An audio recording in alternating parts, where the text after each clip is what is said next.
Сәлем әлем, біздің әлемде теледидармен, жұмыс бөлмесімен және тамақпен жақсы жабдықталған түрмелер жеткілікті. Әлемде көптеген тәртіпті түзету мекемелер бар, оларды нағыз тозақ деп атауға болады. Бұл видеода мен сіздерге әлемдегі ең қатал және қорқынышты түрмелер туралы айтамын. Бастайық.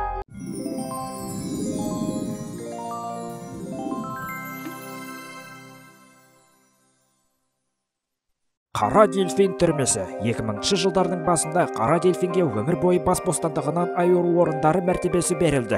Бұл жерде тұтқындар 24 адамнан тұратын камераға орналастырылған. Ол бір-бірімен байланыстан қатаң оқшауланған. Әр тұтқын камерадан шыққан кезде оны күзетші иттің қасында ұстайды. Тұтқындарға арналған күн таңертеңгі сағат 6-дан басталады. Ал келесі 16 сағат бойы тұтқындарға төсекке жатуға қатаң тыйым салынады.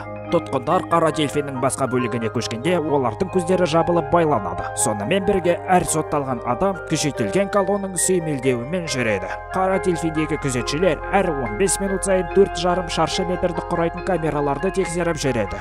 Түрменің ұзақ тарихында бірде-бір қашу оқиғасы болған емес.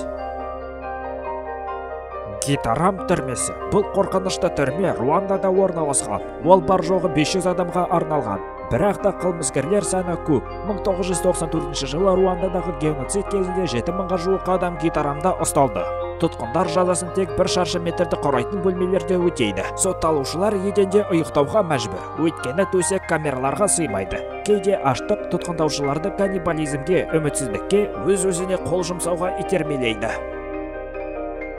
Гуантанамо түрмесі. Бұл 2002 жылы жұмысын бастаған жас түрме. Ол лаңкестікке айыпталған адамдарды ұстау мақсатында ашылды. Олардың арасында Америка үкіметінің пікірінше лаңкестікке қатысы бар көптеген шетелдік азаматтар бар. Түрмеде өшпенділік пен зұлымдылық билік етуде.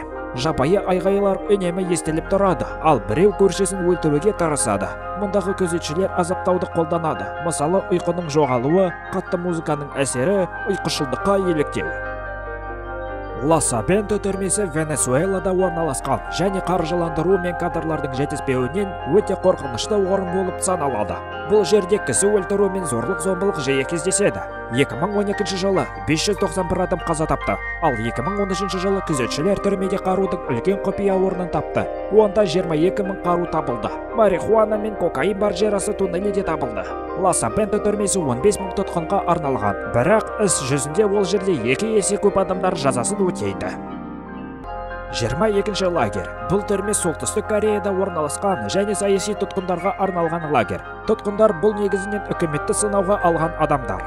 Бұл өлім лагерінде адамда қатты азаптауға ұшырайды. Сонымен қатар адамгершілікке жатпайтын тәжірибелерден өтеді. Онда тұтқындар қарапайым зертханалық егеу құйрыққа айналады, немесе биологиялық қарудың әртүрлі түрлерін сынаудан өтеді.